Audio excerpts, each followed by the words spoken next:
Bismillah. Assalamualaikum warahmatullahi wabarakatuh. Waalaikumsalam warahmatullahi Assalamualaikum warahmatullahi wabarakatuh. A'udzu billahi minasy syaithanir rajim. Bismillahirrahmanirrahim. Ya ayyuhan nasu ittaqu rabbakumul ladzi khalaqakum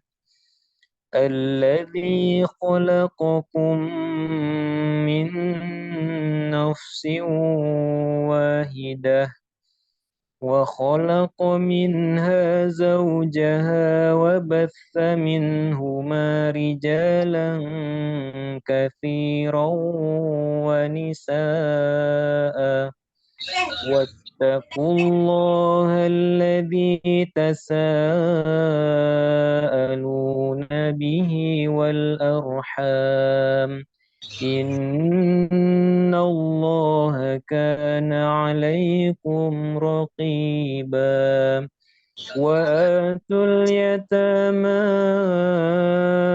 amwalahum wa la tatabaddalul khabitha bit-thayyib wa la ta'kulu amwalahum ila amwalikum innahu kana huban kabira wa in khiftum alla tuqsitu fil yatama fankihu ma taba lakum minan nisa فانكحوا ما طاب لكم من النساء مثنى وثلاث ورباع فإن خفتم ألا تعدلوا فواحدة أو ما ملكت أيمانكم ذلك أدنى ألا تعولوا Sadaqallahul azim. Assalamualaikum warahmatullahi wabarakatuh. Waalaikumsalam warahmatullahi wabarakatuh. Mudah-mudahan dengan lantunan ayat suci Al-Quran tadi lancar acara kita dari awal sampai akhir. Amin amin ya rabbal alamin. Acara selanjutnya merupakan acara inti di dalam acara kita hari ini, yaitu penyampaian materi yang mana judulnya adalah Sistem Jaminan Produk Halal yang akan disampaikan oleh Ustadz Miftahul Khair PhD. Patut kita pahami bersama, beliau merupakan Kepala PKH UNP serta pembimbing organisasi UKK di kampus Universitas Negeri Padang. Kepada Ustadz Miftahul Khair PhD, dipersilahkan. Baik, terima kasih Saudara Nofriyadi Eka Putra. Bismillahirrahmanirrahim. Assalamualaikum warahmatullahi wabarakatuh. Waalaikumsalam warahmatullahi wabarakatuh. Alhamdulillahirabbil alamin. Wassalatu wassalamu ala sayyidina Muhammadin wa ala alihi washabbihi ajmain. Yang sama-sama kita hormati para pengurus unit kegiatan kerohanian Islam Universitas Negeri Padang, panitia Olimpiade Halal Minangkabau Halal Festival 2023 ini, dan yang spesial sekali pada malam hari ini adalah para siswa SLTA calon peserta Olimpiade Halal yang akan diselenggarakan dalam kurun dekat sekitar 7 hari ke depan. Alhamdulillah kita bisa hadir pada malam hari ini dalam rangka melanjutkan kuliah halal kita yang seperti disampaikan oleh panitia tadi sudah memasuki pertemuan ke-9, dan saya akan diberikan judul oleh panitia yaitu Sistem Jaminan Produk Halal. Jadi topik kita malam hari ini adalah Sistem Jaminan Produk Halal. Baik, saya akan share screen.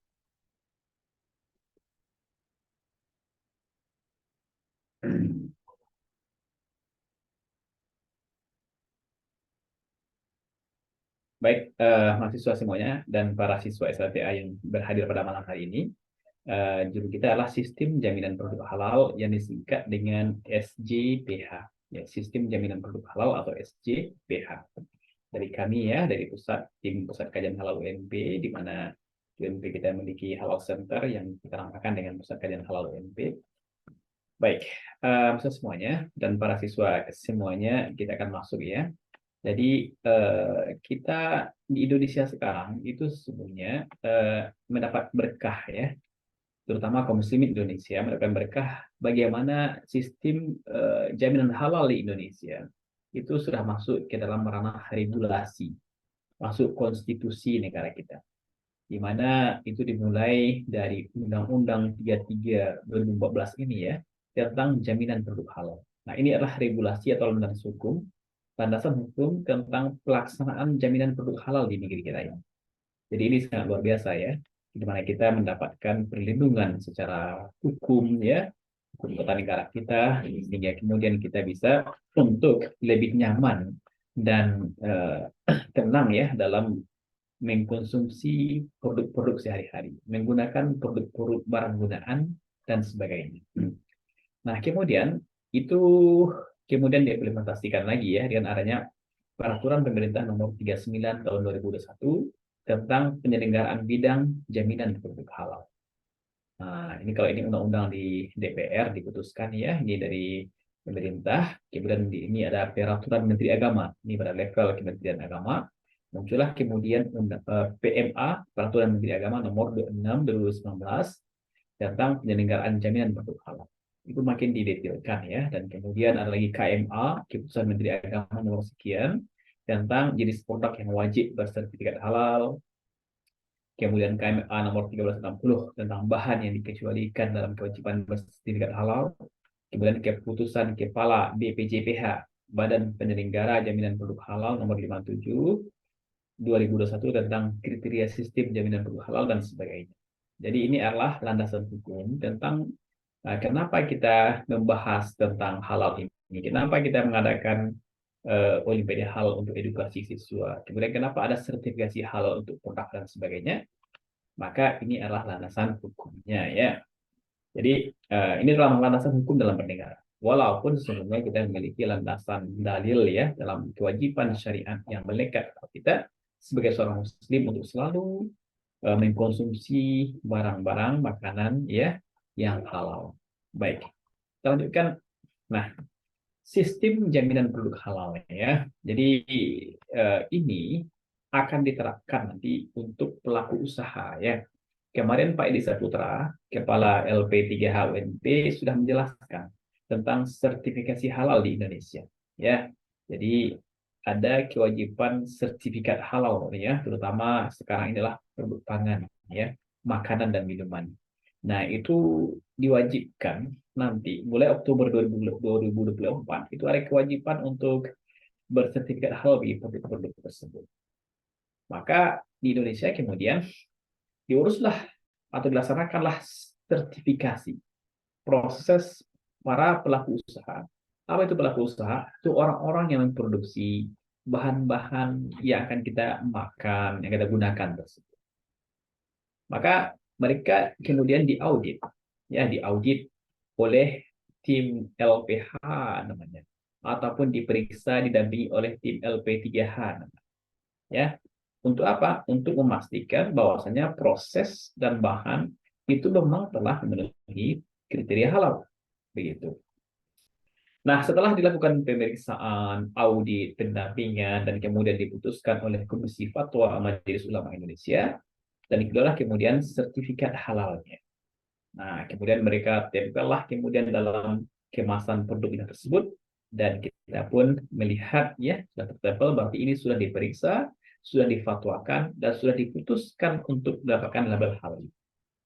Nah, pelaku usaha siswa semuanya itu kemudian dikenai kewajiban, ya, kewajiban untuk melaksanakan namanya SJPH ini, Sistem Jaminan Produk Halal. Jadi mereka kemudian terikat dengan SJPH ini karena mereka telah mendapatkan hak untuk dan fasilitas, yaitu boleh menempelkan label halalnya pada produk mereka. Jadi mereka tidak lepas begitu saja ya. Jadi kalau mereka kemudian setelah diperiksa selesai semuanya, mereka kemudian dapat sertifikat, tapi kemudian mereka kembali lagi kepada cara sebelumnya yang tidak halal misalnya, atau melanggar apa yang telah ditaratangani, disepakati dalam penerimaan sertifikat halal tersebut, yang kriteria yang sudah baku tersebut ya, maka itu tidak benar. Yang benar adalah mereka harus terlalu terikat ke dalam sistem jaminan produk halal ini. Mari kita baca ya. Jadi pasal 65 PP 39 2021 tentang penjelasan ya. SJPH adalah suatu sistem yang terintegrasi, disusun, diterapkan, dan dipelihara untuk mengatur bahan, proses produksi, produk, sumber daya, dan prosedur dalam rangka menjaga kesinambungan PPH, proses produk halal. Ya, jadi ini sebuah sistem ya, sistem yang terintegrasi, tersatukan, berhubungan ya, disusun, kemudian diterapkan dan dipelihara. Jadi pelaku usaha kemudian mesti menerapkan ini, kemudian memeliharanya ya, kemudian konsisten dan komitmen dengan itu untuk mengatur apa bahan, yaitu bahan yang digunakan untuk proses pembuatan suatu produk misalnya, ataupun proses produksinya gimana dia dalam proses bahan-bahan tadi supaya menghasilkan produk sampai dengan produk yang dihasilkan, kemudian sumber daya yang terlibat dan prosedur dalam rangka menjaga kesinambungan PPH tersebut. Jadi sertifikat halal itu dulu berlaku ada batas waktunya sekian tahun. Nah sekarang dikatakan ya disebutkan sampai berlaku selamanya. Nah, kalau begitu, supaya berlaku selamanya itu valid, maka mereka itu mesti terikat kepada SJPH, Sistem Jaminan Produk Halal. SJPH tersebut harus diterapkan oleh para pelaku usaha. Pelaku usaha itu orang yang membuat usaha tersebut ya, mungkin UMKM, ya, mungkin perusahaan. Untuk apa? Untuk menjaga konsistensi produksi selama masa berlakunya sertifikat halal.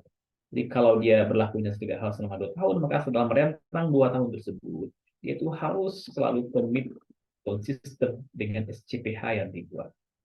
Kemudian kalau dia berlaku seumur hidupnya selamanya, maka selama itu pula kemudian mereka harus konsisten dengan SCPH ini, menerapkan SCPH ini. Begitu ya. Baik. Nah, kemudian kita lihat historinya ya. Anda mungkin sudah kenal dengan label yang di sebelah kanan ya. Ini logo. Ini logo halalnya Majelis Ulama Indonesia dulu ya. Dulu selama berpuluhan tahun ya, kita menggunakan logo halal dengan logo yang dikeluarkan oleh Majelis Ulama Indonesia. Ini logonya ya, bulat seperti ini. Seperti lambang UNP juga bulatnya.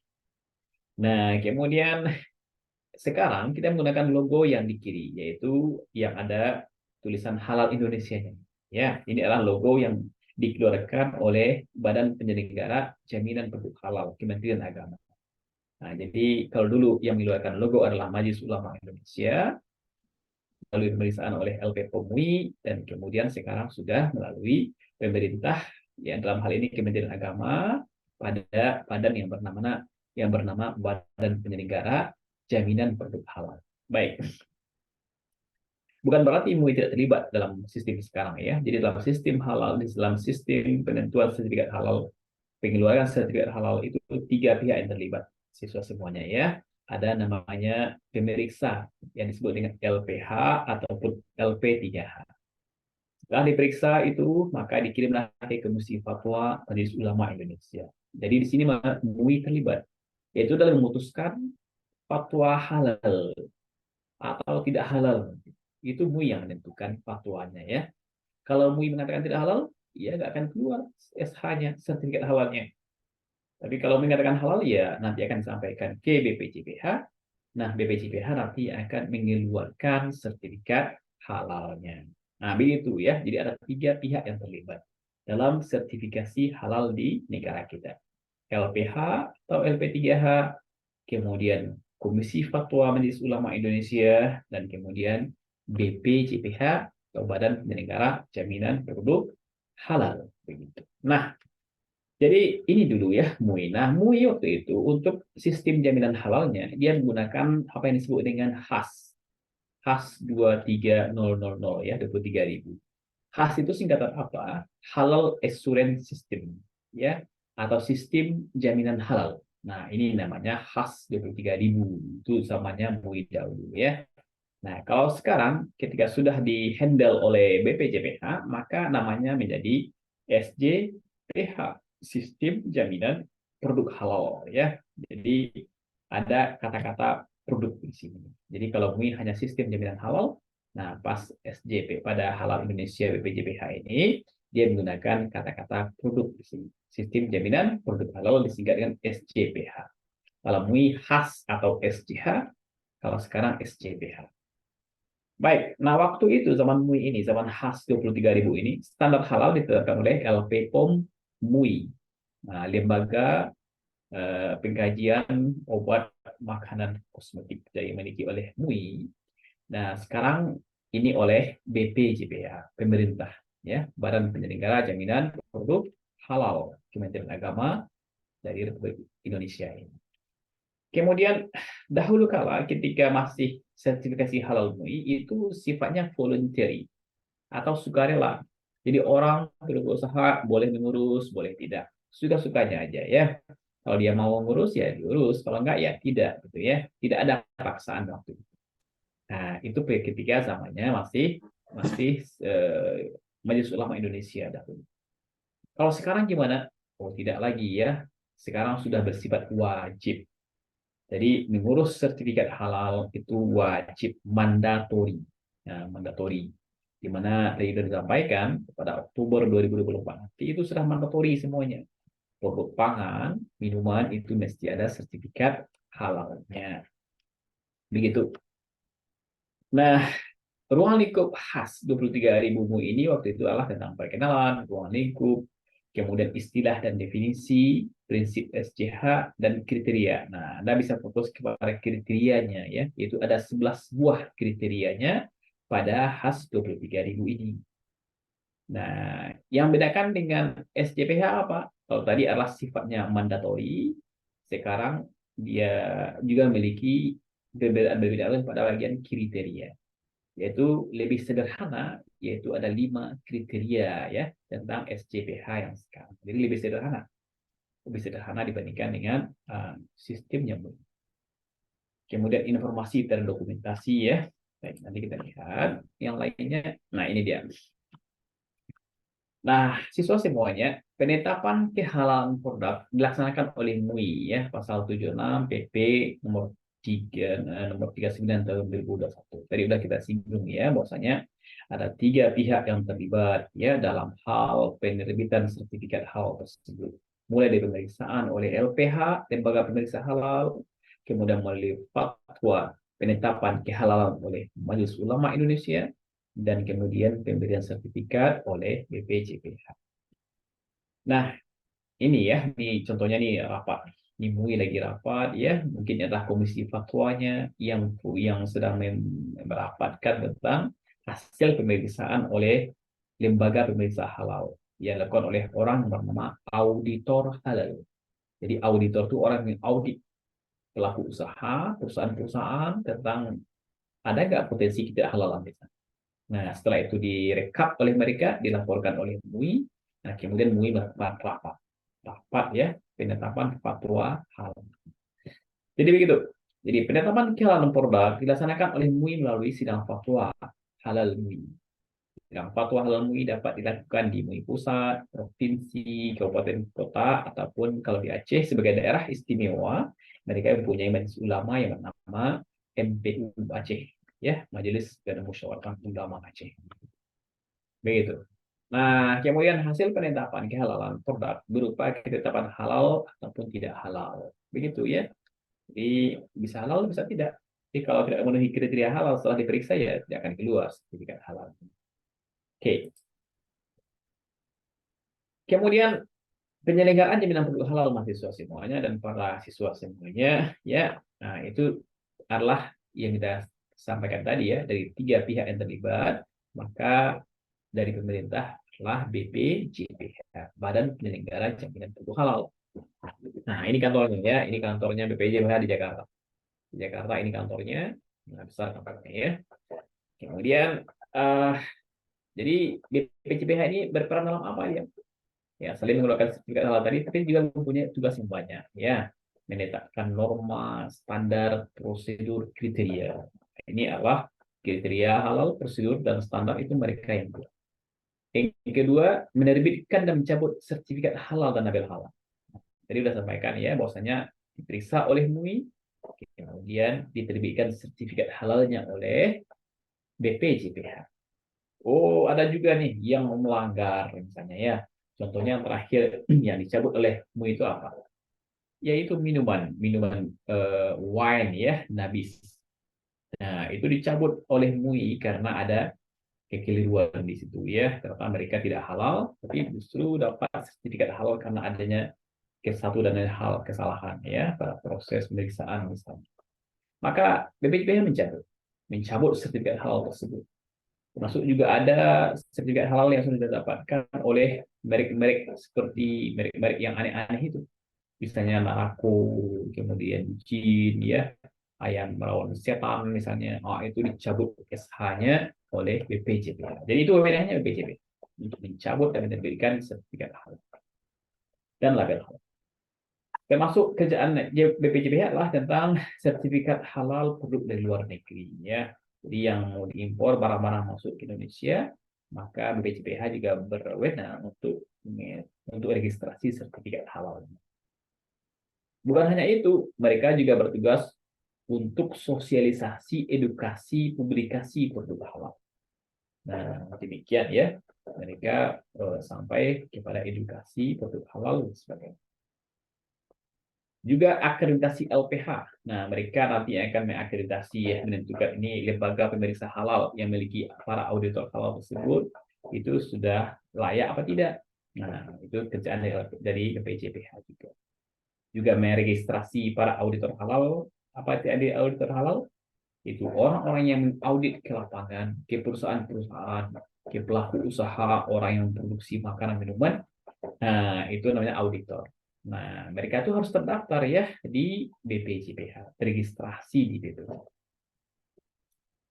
Kemudian mereka juga mengawasi terhadap proses ataupun JPH tersebut, kemudian membina para auditor halal dan bekerjasama dengan lembaga halal di dalam negeri dan luar negeri.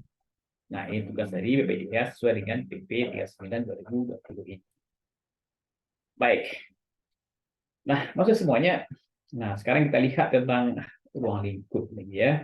Ruang lingkup. Nah, ini adalah ya. Nah, ini saya kira terlalu dalam ya. Mungkin untuk mahasiswa SMA mungkin kita bisa skip. Nah, sekarang kita masuk saja dulu kepada apa yang di sini ada Anda lihat di sini ya. Ini adalah SJPH tersebut. Kita mempunyai isinya apa? Perkenalan, gimana ruang lingkup, istilah definisi, prinsip SJPH. Nah, yang 4 ini kita skip saja dahulu dan kita masuk ke materi yang kelima, kriteria yang 5 buah. Ya, itu yang 5 buah tersebut yang kita bahas sekarang. Nah, apa kriteria yang 5 tersebut? Yang bedakan dengan kriteria MUI yang lebih banyak sebelumnya. Ini dia kriteria tersebut ya. Jadi ini adalah 5 kriteria SJPH. Ya, 1, 2, 3, 4, dan 5. Ini ya, jadi kalau Anda pelaku usaha nanti orang tuanya pelaku usaha ya ini harus dipahami ya supaya sertifikat halal itu memang valid. Orang bisa percaya terus dengan validitas sertifikatnya. Tapi kalau tidak, bisa jadi ya kepercayaan publik akan turun kalau ini kita langgar selaku pelaku usaha ataupun perusahaan. Nomor 1 namanya komitmen dan tanggung jawab. Yang kedua adalah tentang bahan, ketiga adalah tentang proses, yang keempat adalah tentang produk, dan yang kelima tentang evaluasi dan kontrol pemantauan. Ya, baik. Kita coba melihat satu persatu. Ya, pertama adalah tentang komitmen dan tanggung jawab, yaitu bahwasanya ini merupakan pernyataan tertulis dari manajemen puncak perusahaan. Jadi pihak perusahaan, para siswa semuanya itu mempunyai kewajiban untuk membuat sebuah pernyataan tertulis, ya untuk apa? Untuk selalu fokus mengembangkan dan menerapkan SJH, ya SJPH tersebut. Jadi dia harus membuat sebuah komitmen tertulis. Ya begitulah ya. Jadi kalau kita mempunyai, kalau kita di kampus atau Anda di sekolah Anda misalnya ya, maka ada mungkin papan-papan pengumuman, ya, papan-papan yang sengaja ditempelkan di dinding sekolahnya tentang visi misi sekolahnya. Nah, ini menjadi pedoman bagi pihak sekolah untuk selalu menerapkan visi misi ini, ya, supaya komitmen ataupun mutu sekolah itu terjaga. Nah, ini juga demikian, ya.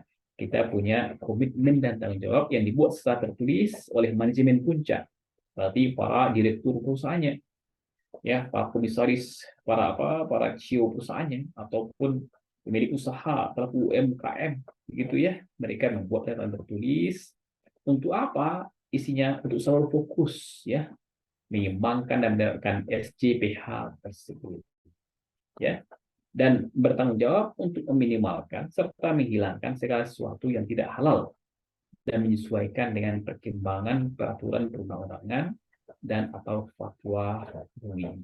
Ya, begitu.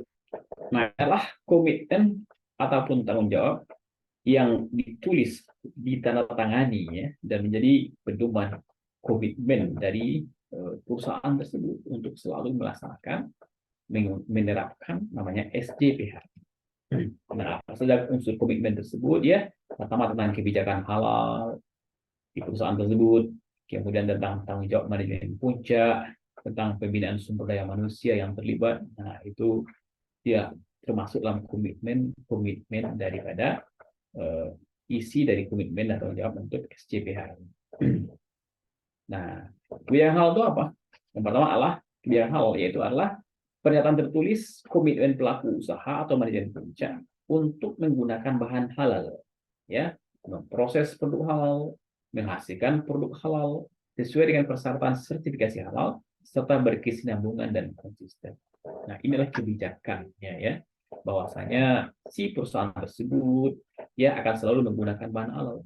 Jadi ketika dia sudah mendapatkan sertifikat halal, maka dia selalu harus berkomitmen untuk selalu menggunakan bahan halal.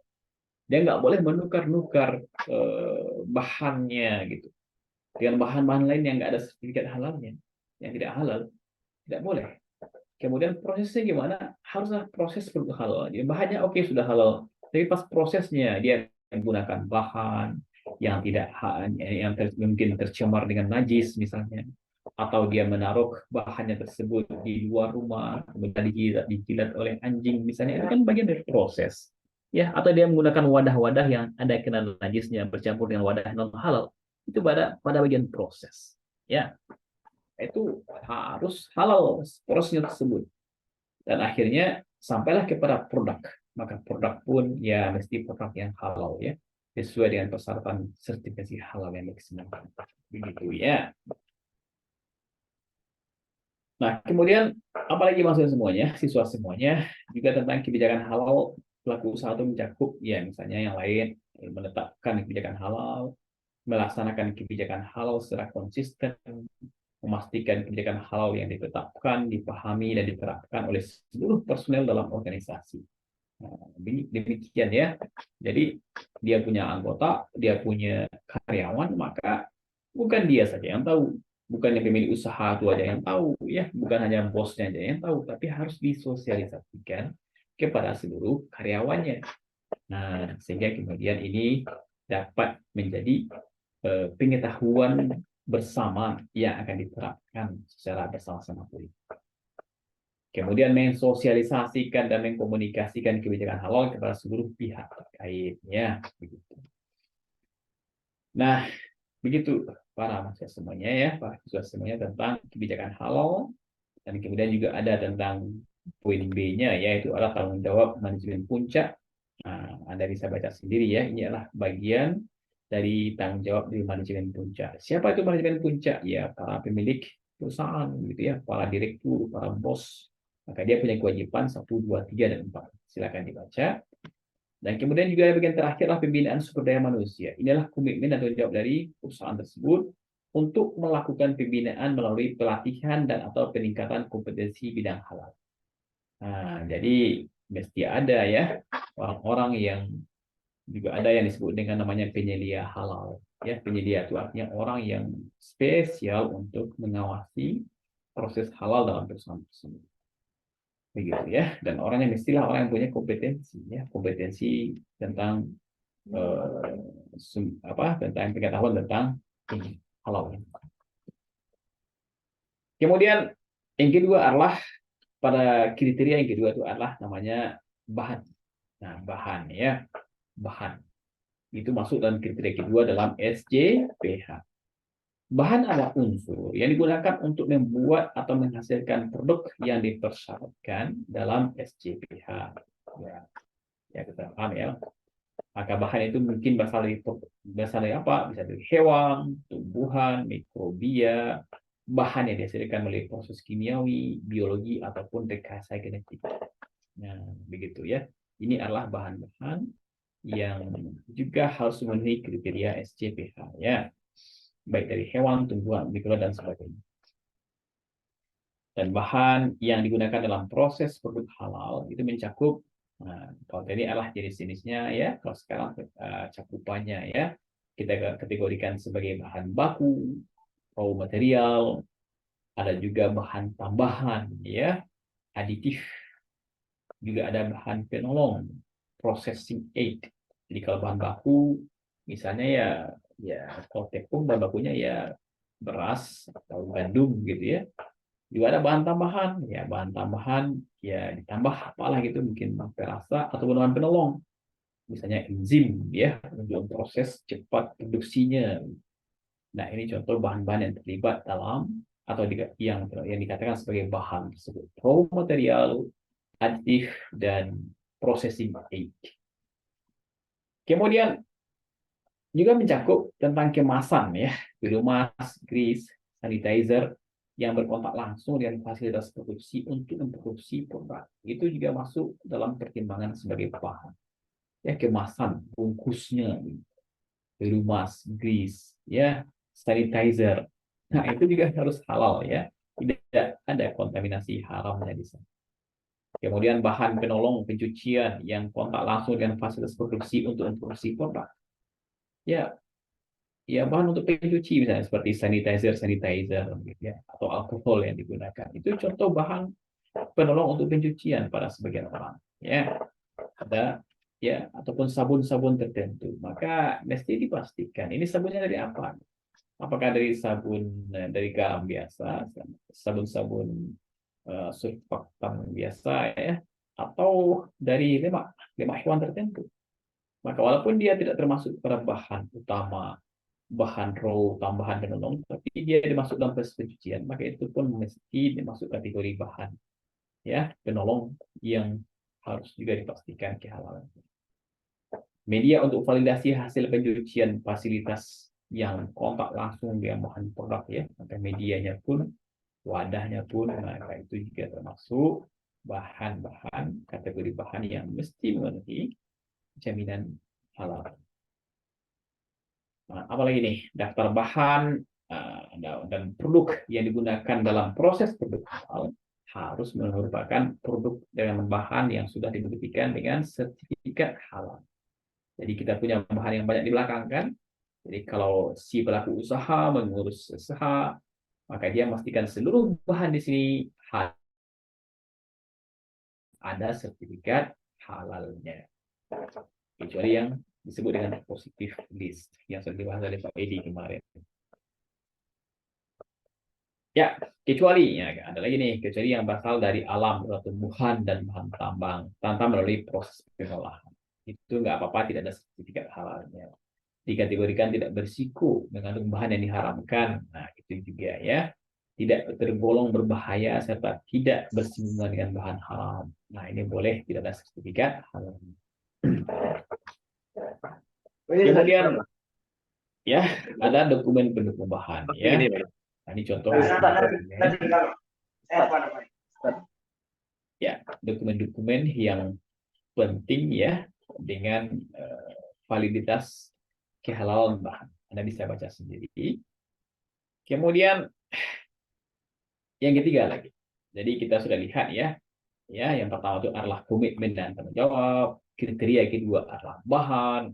Kriteria ketiga adalah tentang proses. Ya, proses. Maka Proses produk halal atau PPH adalah rangkaian kegiatan untuk menjamin kehalalan produk, mencakup penyediaan bahan, nah, mulai dari penyediaan bahannya, pengolahannya, penyimpanan, pengemasan, pendistribusian, penjualan, dan penyajian. Itu masuk pada proses semuanya.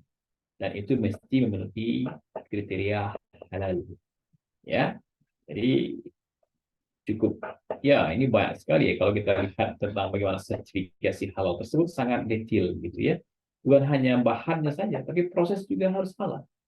Dan proses itu Anda bisa lihat ke mana nih, mulai dari pengolahannya, mulai dari penyediaannya, ya, ditaruh di atas apa gitu, kemudian diolahnya gimana caranya, kemudian menyimpannya di mana, ya, dikemasnya dengan pengemasan apa gitu, pendistribusiannya gimana, penjualannya gimana, apakah ada berkontaminasi dengan barang-barang haram misalnya, berdekatan dengan kontainer ataupun kemasan ataupun barang-barang haram, maka itu harus dijaga ya supaya tidak menjadi gagal proses perhalannya. Nah ini ya, baik lokasi, tempat dan bangunan, peralatan dan perangkat proses produk halal dan prosedur PPH, maka itu harus dipenuhi agar halal semuanya. Begitu maksud semuanya dan para siswa. Nah, kita lihat satu persatu ya, lokasi, tempat, dan bangunan gimana. Jadi wajib dijaga kebersihan dan higienitasnya, bebas dari najis, bahan dan yang tidak halal. Bahan yang tidak halal. Nah, ini kalau memang komitmen dengan sertifikat halal Anda ingin dapatkan sertifikat halal, maka wajib ini jaga semua nih, bersih dan higienis. Kemudian wajib dipisahkan dengan lokasi atau tempat dan alat proses produk yang tidak halal. Begitu ya. Nah, misalkan, non Muslim misalnya, pihak non Muslim boleh bersertifikat halal, nggak apa-apa, ya, bisa saja nggak masalah. Tapi dia itu mesti memisahkannya dengan yang tidak halal. Mungkin perusahaan ini non Muslim punya, dia punya usaha babi misalnya, ya, usaha untuk makanan yang mengandung babi. Nah, dia punya usaha sebelah yang menggunakan yang halal. Dia membuat donat misalnya, atau dia membuat makanan-makanan lain. Maka boleh saja dia mengurus sebagai halal, tapi mesti memisahkan ya, mana lokasi, tempat, dan alat prosesnya itu mesti berbeda semuanya, nggak boleh disatukan. Pisaunya harus berbeda, kualinya nggak boleh sama. Nah, itu kalau dia mengurus sertifikat halal. Ya, begitu. Itu tentang lokasi, tempat, dan bangunan yang mesti dipenuhi kalau mengurus sertifikat halal. Dan kalau sudah mendapatkan sertifikat halal, mesti wajib komitmen dengan ini, ya, dengan proses produk halal atau kriteria yang telah dijelaskan dalam SCPH. Ya, lokasi yang wajib dipisahkan hanya lokasi penyembelihan. Tempat dan alat yang wajib dipisahkan meliputi penyembelihan, pengolahan, penyimpanan, pengemasan, pendistribusian, penjualan, dan penyajian. Nah, ini ya, detail sekali mana mereka harus dipisahkan mana yang halal dan mana yang tidak halal. Nah, ini tentang ketentuan ya, pemisahan tempat proses produk halal ya. Nah, Anda melihat tempat pengolahannya gimana? Ini penjelasannya ya. Kemudian tempat penyimpanannya gimana? Nah, ini penjelasannya. Tempat pengemasannya, kemudian tempat pendistribusiannya, ya, tempat penjualannya, tempat penyajian. Ya, ini tempat-tempat yang dimaksud tadi yang harus dipisahkan. Supaya apa? SCPH itu berlaku, valid. Nah, ya, penyimpanan gimana? Ini aturannya memisahkan tempat penyimpanan antara yang halal dan tidak halal. Seperti apa? Tentang tempat penyimpanan bahan, tempat penerimaan produk setelah proses pengolahan, sarana digunakan untuk penyimpanan bahan dan produk. Nah, ini harus dipisahkan gitu. Ya. Kemudian kita contoh yang lain ya, tempat pendistribusian. Memisahkan tempat pendistribusian antara yang halal dan tidak halal meliputi sarana pengangkut dari tempat penyimpanan ke alat distribusi produk. Jadi mobilnya itu harus dipisahkan juga. Nah, mobil boxnya ini nih, ini akan bawa yang halal nih. Ini bawa tidak halal, maka itu harus dipisahkan. Nah, boleh bersentuhan ya dalam satu tempat seperti ini. Alat transportasi untuk distribusi produk, mobilnya pun harus dipisahkan. Sampai demikian ya. Nah, termasuk tempat penjualannya ya. Misalkan tempat penjualan antara yang halal dan tidak halal. Bisa pernah penjualan gitu. Kemudian proses penjualannya, maka itu mestilah dipisahkan. Terakhir adalah tempat penyajiannya. Disajikan dalam piring, dalam gelas ini nih. Maka ini nggak boleh didekat-dekatkan ya. Didekatkan karena ini adalah penyajian dan kita mesti menjaga SCPH tersebut. Apalagi termasuk juga lah peralatan dan perangkat PPH ya. Alat pengolahan wajib memenuhi standar. Apa nih pesertanya? Tidak menggunakan alat pengolahan yang bergantian ya, sehingga halal nih pisaunya ganti-gantian, oh nggak boleh. Menggunakan sarana yang berbeda untuk membersihkan alat ya. Nah, kemudian menggunakan sarana yang berbeda untuk perawatan alat, harus jelas itu ya. Kemudian tempat penyimpanan yang berbeda. Kemudian alat PPH dijaga kebersihan, higienitas, bebas dari najis, bebas dari bahan yang tidak halal. Kemudian peralatan perangkat mesin yang bersentuhan dengan ya tidak terbuat dari bahan yang tidak halal ya, tidak menggunakan alat penolong dari bahan yang tidak halal, misalnya kuas dari bulu babi. Nah, ini contohnya ya. Nah, ini mestilah kita jaga selaku pelaku usaha yang mengurus dan telah mendapatkan sertifikat halal. Nah, ini ada prosedurnya siswa semuanya ya. Ini adalah prosedur PPH-nya. Jadi ya, silakan dilihat sendiri ya. Ini sangat praktikal dan ini saya kira relevan dengan kalau Anda sudah mempunyai usaha nanti atau orang tuanya memiliki ini, maka ini adalah prosedur PPH yang bisa diaplikasikan nanti. Ya.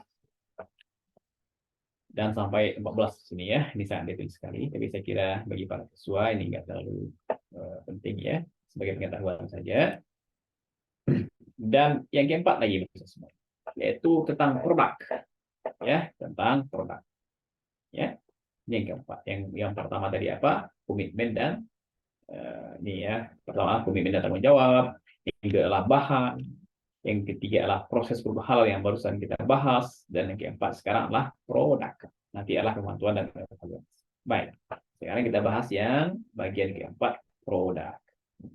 Nah, produk tersebut wajib menghasilkan produk dari bahan halal. Ya, kita bahas tadi pada poin nomor 2, bahan halal diproses sesuai dengan cara syariat Islam. Itu pada bagian ketiga, kriteria yang ketiga, dan menggunakan fasilitas produksi, peralatan, sistem pengemasan, penyimpanan, dan distribusi yang tidak terkontaminasi dengan bahan yang tidak halal. Masih pada poin kriteria 3.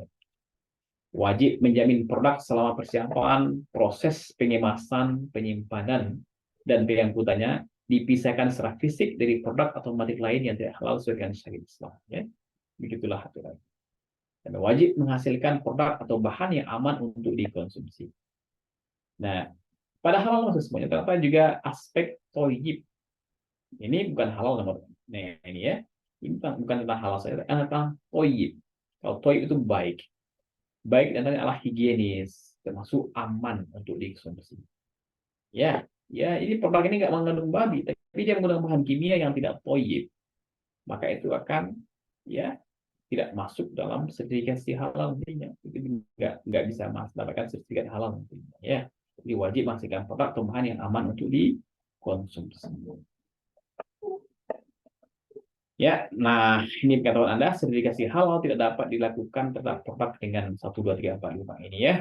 Anda lihat nama produk yang mengandung minuman keras seperti root beer, es krim rasa raisin, bir, alkohol. Nah, ini nggak bisa nih.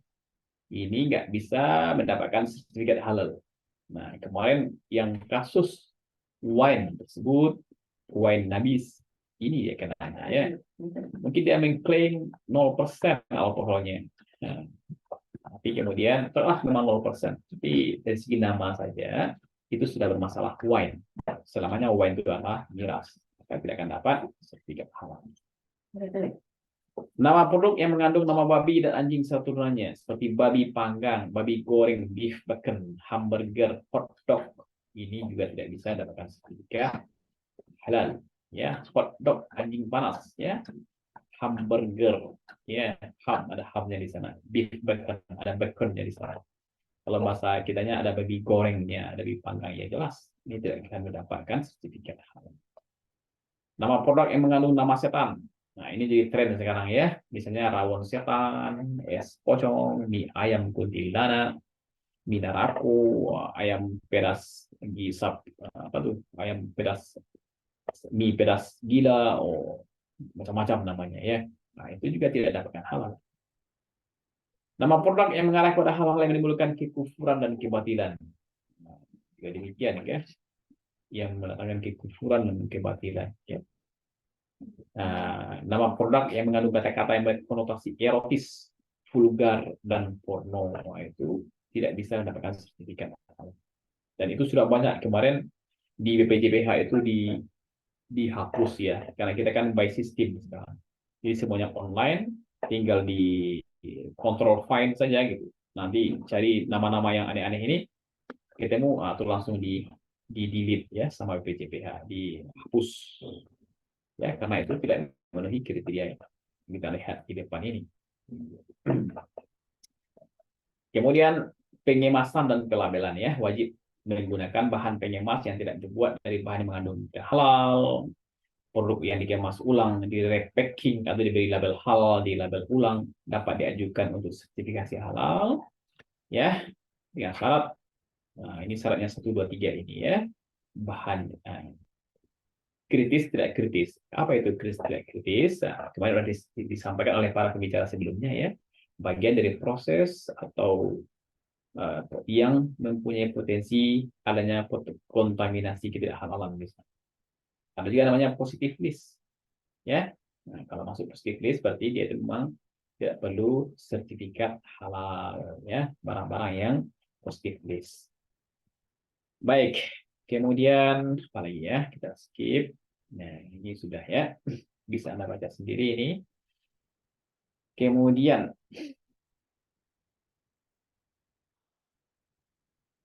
ya, oke mahasiswa semuanya. Nah, tentang ini tentang label ya, pengebasan dan label.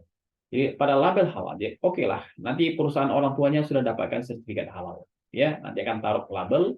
Maka ini ada aturan sendiri, ya, aturan tentang bagaimana label tersebut, ya. Misalnya di sini wajib mencantumkan label pada tempat yang boleh dilihat, dibaca, tidak boleh dihapus dan dilepas atau dirusak.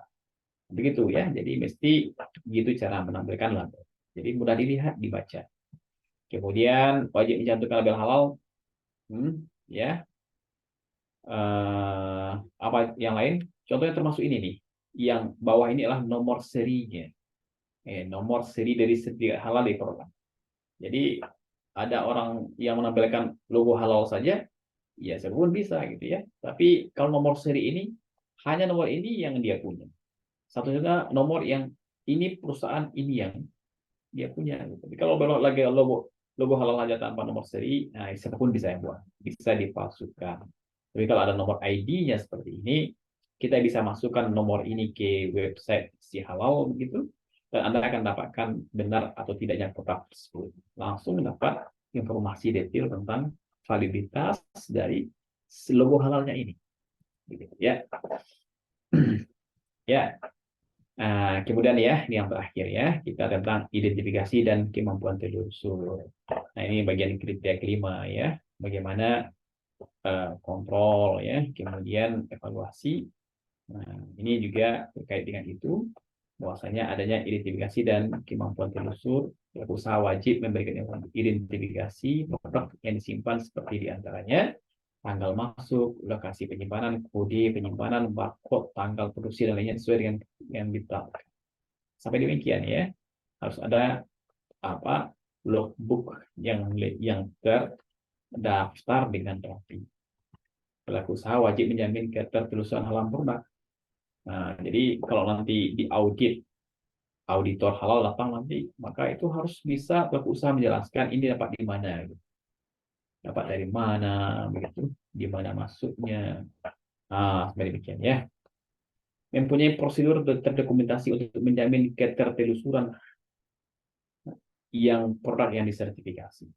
Nah, ini harus lengkap ya. Di logbook perusahaan itu harus lengkap. Sehingga kemudian proses audit proses telusur itu bisa dilaksanakan.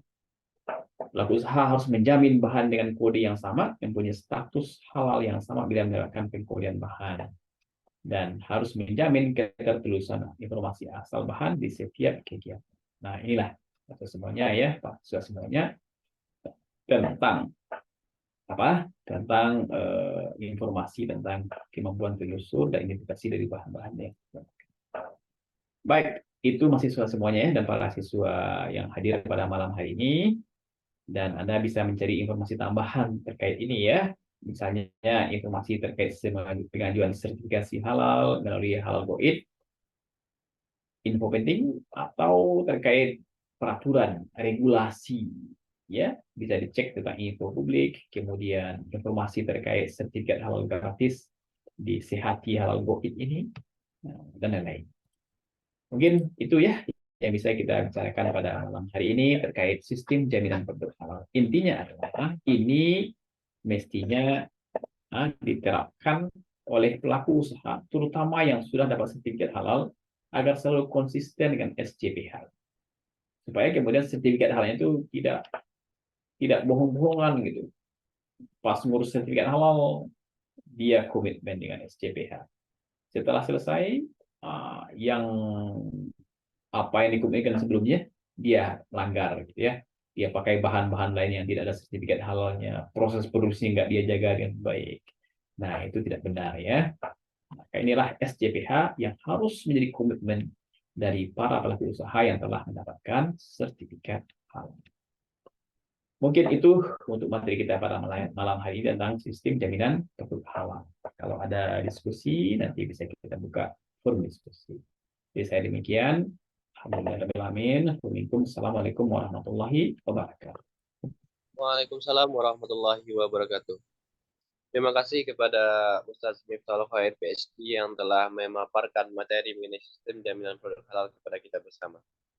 Mudah-mudahan teman-teman semua bisa memahami materi yang beliau sampaikan. Selanjutnya yaitu sesi tanya jawab. Kepada seluruh peserta yang ingin bertanya dipersilahkan, baik secara langsung ataupun yang mau mengetik di kolom komentar. Para peserta dipersilahkan.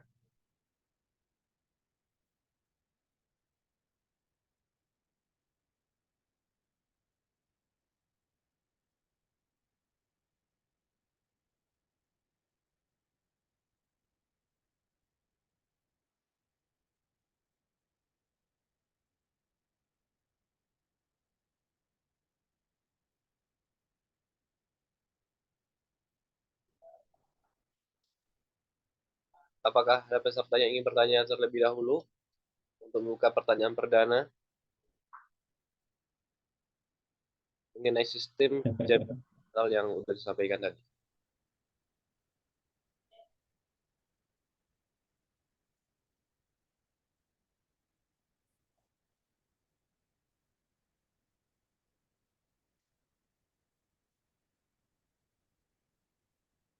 Kayaknya Atau sudah jelas ya. sudah paham? Sudah paham ya. Kalau sudah paham ya nggak apa-apa. Kita bisa cukupkan sampai di sini. Baik, selanjutnya Oke. yaitu pemberian sertifikat kepada pemateri, yaitu kepada Ustadz Miftahul Khair PhD.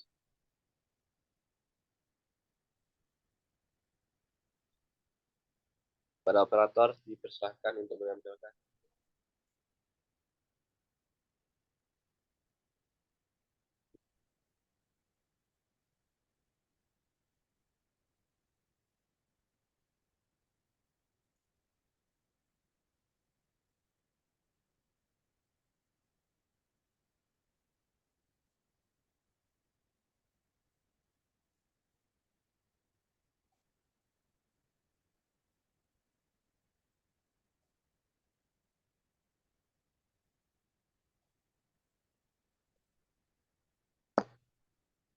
Gimana? Operatornya nggak ada?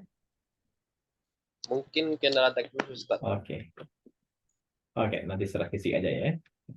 Ya, Ustadz. Oke. Baik, dari materi yang saya sampaikan tadi mengenai sistem jaminan produk halal, ada satu kalimat yang terbesit di dalam pikiran saya, yaitu sebagai seorang muslim mesti kita mengonsumsi makanan dan minuman yang halal. Mudah-mudahan segala apa yang kita gunakan barang ataupun segala apa yang kita konsumsi dan minum sepanjang hidup ini merupakan makanan yang halal dan halalan thayyibah. Amin amin ya rabbal alamin. Apabila ada kesalahan itu datangnya dari saya dan kebenaran itu datangnya dari Allah Subhanahu wa taala. Mudah-mudahan kita berjumpa di lain waktu dan di lain suasana. Akhir kata, wabillahi taufiq wal hidayah. Assalamualaikum warahmatullahi wabarakatuh. Waalaikumsalam warahmatullahi wabarakatuh. Wabarakatuh. Terima kasih Ustaz, mudah-mudahan Ya, Ustaz sehat. terima kasih ya. Saya pamit dulu. Iya Ustaz. Silakan.